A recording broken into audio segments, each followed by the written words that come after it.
Well, all right, welcome back to the As It Should Be podcast YouTube channel. Paul Bertolino here, and I'm back with another Ranking the Albums video, and which is what I was doing exclusively for a little bit there, because that's all I had in my repertoire, but I've expanded it just a little bit, and but, you know, it's time to come back around to the ranking the albums series, and this time I'm going to be doing AC/DC, and although I'm not going to be doing the entire AC/DC catalog, I'm just going to be doing the 70s and the 80s AC/DC albums, and that's because I really, that's as far in as I go with those guys. The last album I bought from AC/DC was Blow Up Your Video from 1988, and after that, you know, when it started with the 90s albums, the Black Thunder or whatever the hell came after that, I don't know, whatever, and Stiff Upper Lip and all that kind of stuff, I didn't buy any of those records.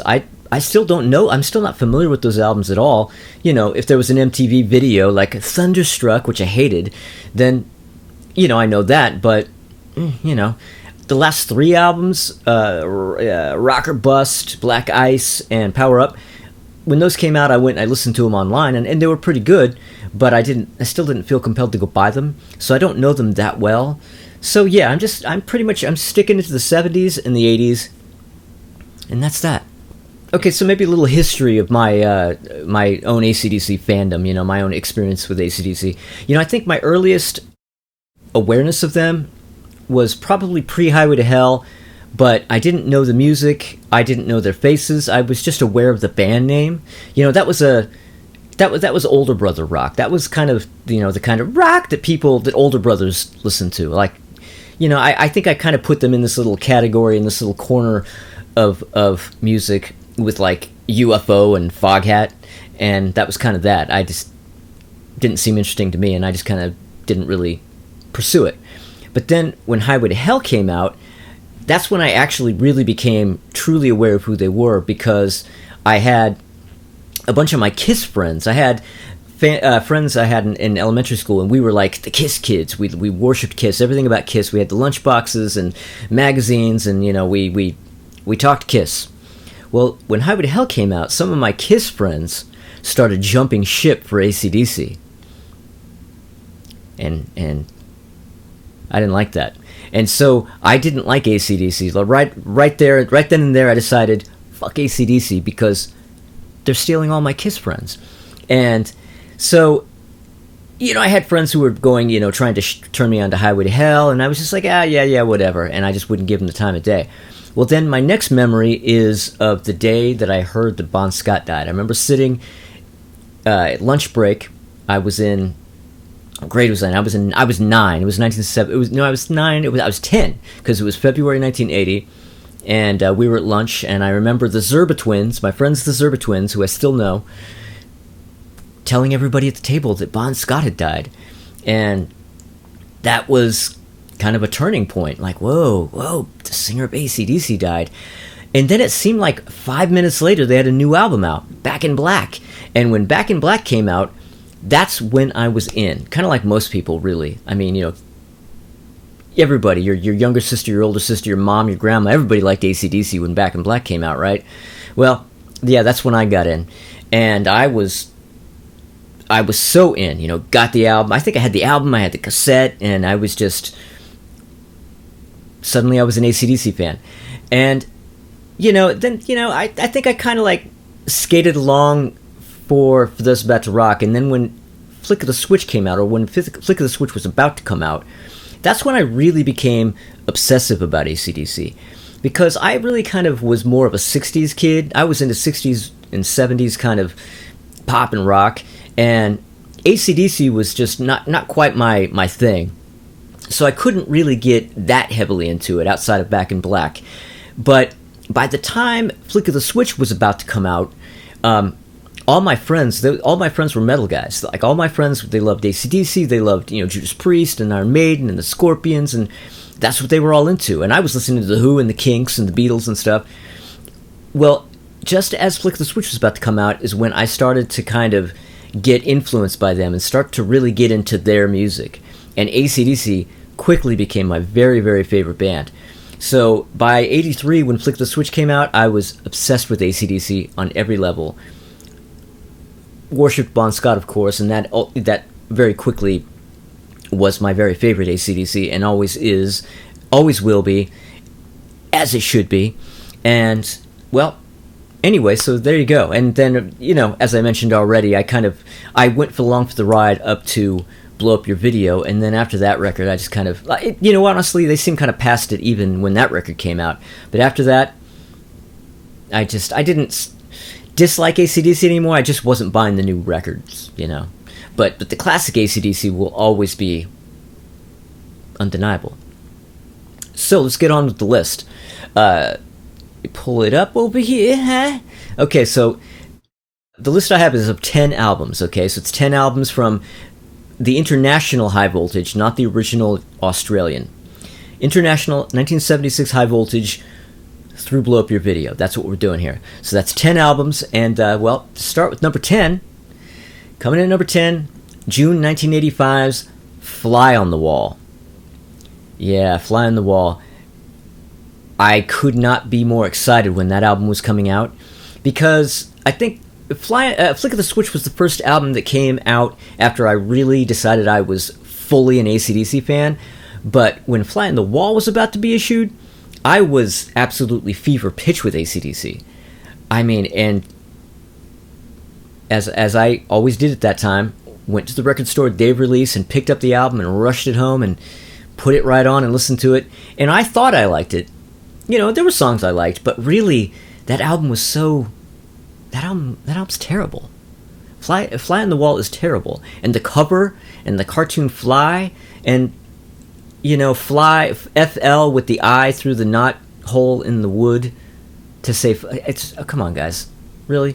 And then the record sounded, the songs were okay, but they really weren't as good as on any of the albums previous. The sound was terrible. Brian's voice sounded terrible, the way it was recorded. And that's just it. Brian's voice sounded good up to Flick of the Switch, but by the time they got to Fly on the Wall, it started really deteriorating. He sounded far more screechy on that album. He was really struggling to do the Brian voice. And yeah, it was just so terrible, and it took me a while to really admit to myself that album sucked. But that album sucks, and so that's why I have it at the bottom of the list. Come on, Sink the Pink. Come on. Anyway, I'm not going to talk about that album anymore, because we're going to go to number 9, and coming in at number 9 is Blow Up Your Video. Blow Up Your Video. Yeah, Blow Up Your Video, 1988. Yeah, see, so that's the album, the last album, like I already mentioned, that I bought new from AC/DC, and they seemed so past it at the time, but I still felt compelled to buy that one, and I liked it then, as I do now, better than Fly on the Wall. It's not a great AC/DC album, but it's better than Fly on the Wall. I remember it was notable for the fact that Vanda and Young were back, and that really interested me at the time. I thought, I'm really interested in this new AC/DC album because Vanda and Young's back. I mean, is it going to sound like a good, proper, old-school AC/DC album? And, well, more so than Fly on the Wall, but still, it was 1988. There was only so much they could have done. But That's the Way I Like My Rock and Roll. That was one of the songs I really liked on that. What else was there? Nick of Time. That was a good one. But overall, it wasn't... I mean, I'm trying to think of all the songs now, and even to this day, I mean, I couldn't sit here and just name off all the tracks on that album. It didn't really stick. Better than Fly on the Wall, but it didn't quite stick. So that's why it comes in at number 9. Okay, so number 8. Number 8 brings us to Flick of the Switch. Yeah, Flick of the Switch is a really good AC/DC album, and, this is the one where I was first just a genuine AC/DC fan upon release of this album. And there's so many great songs on it. Nervous Shakedown, Guns for Hire, the title track. There's so much good stuff.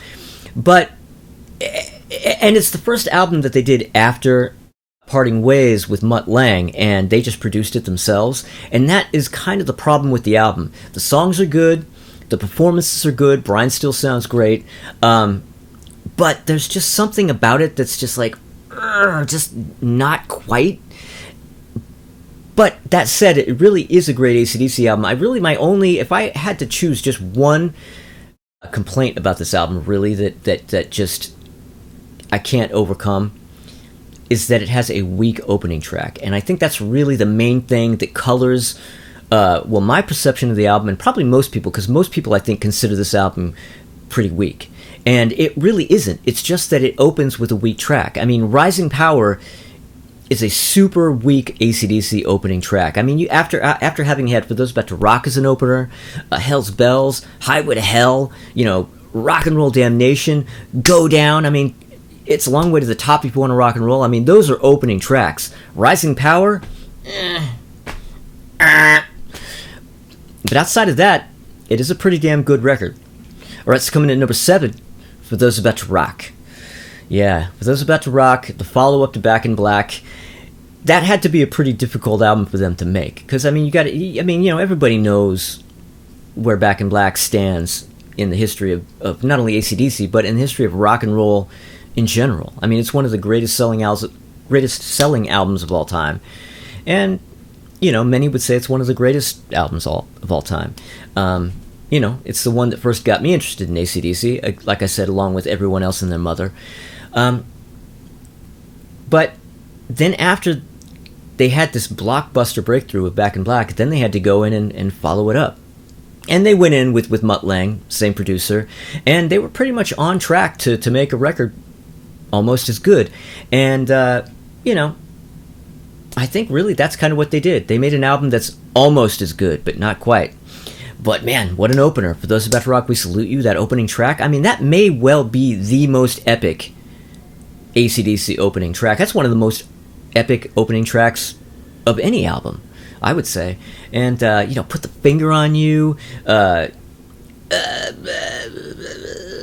trying to think of the songs right now. COD's pretty good. Evil Walks is good, but I'm trying to think of Let's Get It Up. That's the one I couldn't think of.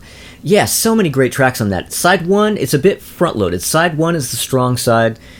It does kind of peter out towards the end on Side 2, and that's a bit of what I think makes it not quite as good as Back in Black, because a lot of the songs on Side 1 I like better than a lot of the songs on Back in Black, but Back in Black is better just because it's more consistently good. It doesn't peter out.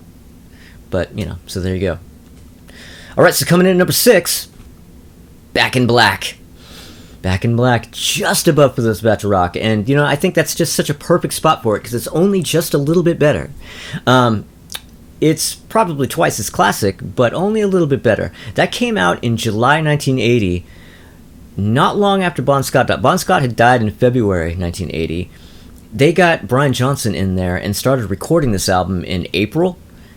The record was out by July, and I remember this record coming out and me thinking, wait a minute, wasn't it just like 3 weeks ago that Mark and Matthew Zerba told me that Bon died, and now they have like a brand new album with this guy? Okay, but man, it was good. I mean, it was amazing. In fact, I mean that was just it just came out like gangbusters, didn't it? And I remember going to we had a skating rink in town where you would go and you would just skate around the rink, and they would play disco records, but they would play Back in Black, and I would get so fucking excited skating around the rink with Back in Black on. I would just be like, man, this is the most amazing thing I've ever heard. It was like my favorite song at the time. But then, of course, over time, an album like that really starts to it really starts to wear on. I mean, it starts to get old. You start to hit the wall with it. It starts to get played out, because that's one of those albums where every single song on the album you've heard on classic rock radio. There were videos for all those songs, and it just, after a while you kind of go, okay, I'm done. I've heard that album. But I still have it high up on the list. I still have it up on 6 because, well, what are you going to do? I mean, what am I going to do? Put Fly in the Wall above it? Come on. Okay, so coming in at number 5, Dirty Deeds Done Dirt Cheap. Now, Dirty Deeds Done Dirt Cheap was originally issued in 1976 in the UK, well, in Australia and the UK and in everywhere except for the US, because the US record label Atlantic didn't want to put it out. It was too unpolished for them, I think they were all really weirded out by Bon's voice to begin with, and there was just something about this album that was a little bit more it was a little bit more rough around the edges than the previous albums. And yeah, Atlantic just was like, we're not even going to bother putting this out. So by the time Highway to Hell came out and was a big hit, Dirty Deeds started showing up in the U.S. as an import. So, like, if you had that before 1981, then you had an import. If you knew somebody who had that album, they had an import. And but then eventually, after Highway to Hell coming out, being big, Bon Scott dying, Back in Black coming out and exploding, then finally, Atlantic goes, oh, maybe we should put this out. So the common U.S. version that you see that everybody has or has had, and you've seen a million copies of, that actually didn't hit the racks until 1981. But it's a 1976 album, and man, what a classic. I mean, Dirty Deeds Done Dirt Cheap. Love at First Feel isn't actually from the original Dirty Deeds. That was part of an EP that they recorded that they were going to issue that ended up being put on the shelf. But yeah, for whatever reason, they decided to throw it on this Dirty Deeds, and I'm really glad they did, because I actually think that's my favorite song on the album. But man, I mean, come on. I mean, well, there are two albums that have Problem Child. Let There Be Rock in the US has Problem Child, but the original Dirty Deeds is where Problem Child originally comes from. And, you know, you have Rocker, and you have Rock in Peace, and you have Jailbreak, and, you know, Squealer, and yeah, there's just so many. Big Balls? Is Big Balls? Yeah, Big Balls. I may be getting things mixed up here between Australian and US versions because, well, it's a bit of a brain teaser, isn't it? But yeah, I mean, it's a stone cold classic. That's all there is to it. All right, so coming in at number 4, the first album ever to be released in the U.S. and in most countries, High Voltage. Now, High Voltage here in the U.S. and in the U.K. and any number of other places is really the international equivalent of the TNT album. In Australia, this album's called TNT. There was an album called High Voltage, but it's an entirely different album. And most of the contents of that original Australian High Voltage didn't come out in the US until... They've come out in little bits and bulbs here. There was an EP that came out in the 80s called 74 Jailbreak. It was like 5 tracks. Some of the songs came out on that, but for the most part, that's kind of its own album that we never really got. So they put TNT out in the US under the name High Voltage. And, you know, it's a long way to the top if you want to rock and roll. Rock and Roll Singer, The Jack, Livewire, TNT, Can I Sit Next to You Girl? I mean, that is such a... It almost doesn't get more classic than that. But then it does, doesn't it? Because I only have it here on my number 4. And that's the thing. That's the thing about AC/DC.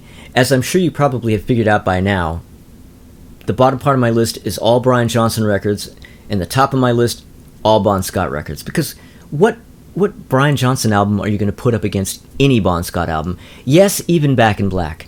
Come on, people, let's be real. And, well, these top 3 that I have here, the top 3, really, they're all number 1s. They're all my number 1 AC/DC album. I mean, I had to really sit there and figure this out and just go in there and go into like the finest little hair of each album to figure out what order I wanted to put them in. Well, which brings us to number 3. Number 3 is, Highway to Hell. Yeah, you know, it hurts to put Highway to Hell at number 3, but really, it's number 1. As is number 2 and number 1. They're all number 1. But Highway to Hell, I had to put it number 3. And, yeah, like I said, this is where I first really knew who AC/DC was. And that was when I first saw them, like an image of them and knew what they looked like. You know, that cover image, you know, you saw it all over the place. And, I mean, now this is the first album that Mutt Lange came in and produced. All the earlier albums had been produced by Vanda and Young. George Young, who Malcolm and Angus Young's brother, and Harry Vanda, both of whom had been in the Easy Beats.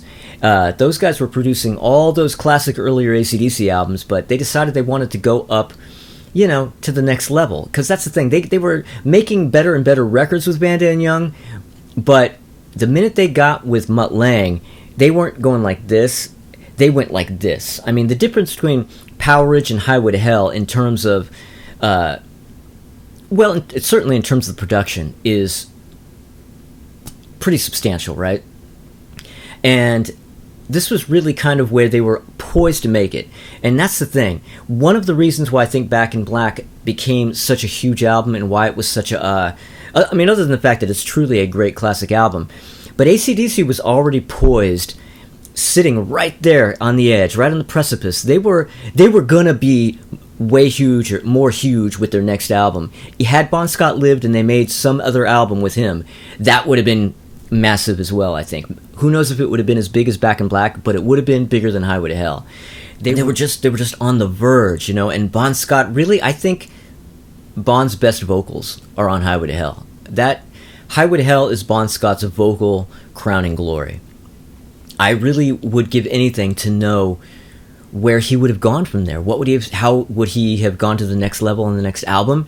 Would some of the songs on Back in Black have been the same songs but with different lyrics and with Bon's voice? I mean, I can't even wrap my teeny tiny little brain around it. But yeah, Highway to Hell. I mean, Highway to Hell, aside from Back in Black, is arguably the most classic one. And again, it should be at number 1, but it's at number 3.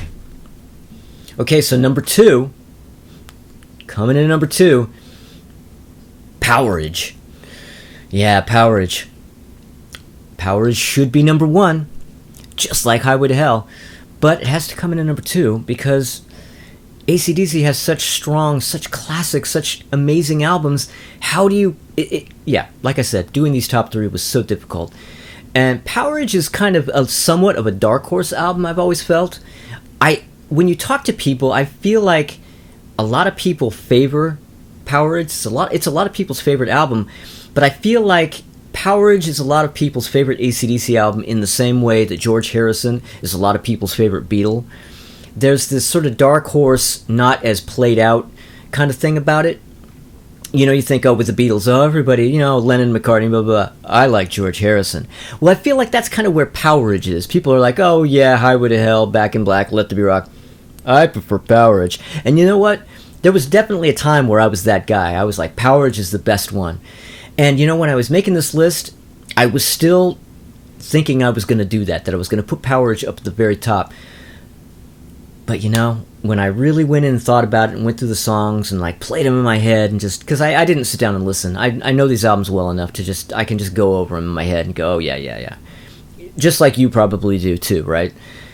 And, yeah, in the end, Powerage had to go at number 2. But, my God, what songs. Rock and Roll Damnation, that's one of my very favorite AC/DC songs. That's top 3 AC/DC songs.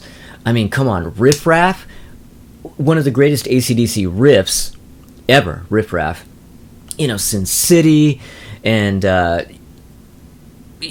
Payment Blues, and Up to My Neck in You, and Kicked in the Teeth, and it's just a wash in great AC/DC songs. Oh, you know, something that's kind of weird is that the photo that's on the cover of Highway to Hell, that photo is actually from the same shoot where from the back cover of Powerage. Yeah, so the classic Highway to Hell photo, that's actually a Powerage era photo. I don't know why they didn't do a new shoot for the album cover of Highway to Hell, especially after all the effort they put in with Mutt Lange, and then they just kind of went back to some old photo shoot to use for the cover. But yeah, I mean, because I have a Powerage promo poster, you know, from 1978, and the photo on the poster is an outtake from the Highway to Hell photo shoot. That's pretty weird, but it's also pretty cool. Okay, so let's go on to number 1. You probably figured out what it is. Anybody who's been following along, anybody who knows the AC/DC catalog, knows what's number 1. Let There Be Rock. Yeah, you know, in the end, I had to do some soul searching, man. But in the end, Let There Be Rock really is my favorite AC/DC album. I think that kind of fell...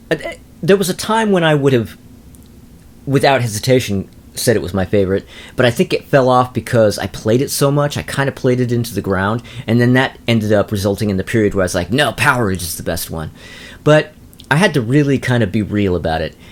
If I'm going to go put on an AC/DC album to listen to, I'm probably more likely to pull out Powerage to listen to, but really in terms of what's just really truly the better album, Let There Be Rock is probably, could arguably be considered the ultimate AC/DC album.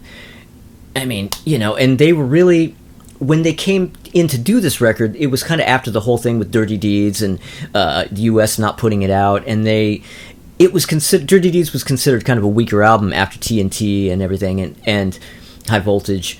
And so when they went in to do Let There Be Rock, they really wanted to they went in and just decided they were going to just go in with both barrels and just go, screw you, we're going to make the best album we could possibly make. And in my opinion, they kind of did. I mean, Go Down, Dog Eat Dog, Let There Be Rock, Bad Boy Boogie, and, Problem Child, a whole lot of Rosie. Are you kidding me? I mean, come on. And, yeah. But Bad Boy Boogie always reminds me, whenever I think of Bad Boy Boogie, there's one memory that comes to mind, and that is going to see AC/DC with my best friend Brent. Shout out to Brent. Going to see AC/DC sometime in the 80s, and anybody who goes to see AC/DC, you're going to be somewhere near the drunk guy who's yelling shit the whole time, right? Well, we were near that guy, and there was a guy right near us the whole time, the entire show, going, Bad Boy Boogie! Bad Boy Boogie! Screaming out for Bad Boy Boogie the entire show. AC/DC never played Bad Boy Boogie, but that guy did not ever give up. And I just thought, man, what would he have done, though, had they played it? Would he have shut up? I don't know. I mean, he didn't seem like he was in that state where one needs to be to shut up. But just the same, I mean, that's almost my number one memory from going to see that AC/DC show was Bad Boy Boogie. But yeah, what are you gonna do? All right, so that's my list, and let me know what your list is. You go down there and give it to me all in order, and you can even include those later albums that I snubbed in this list if you want to. Tell me what you think about Stiff Upper Lip and all those albums that I don't care about. And leave comments, like, subscribe, click the little bell when you subscribe, and that's that. All right, well, I will see you next time.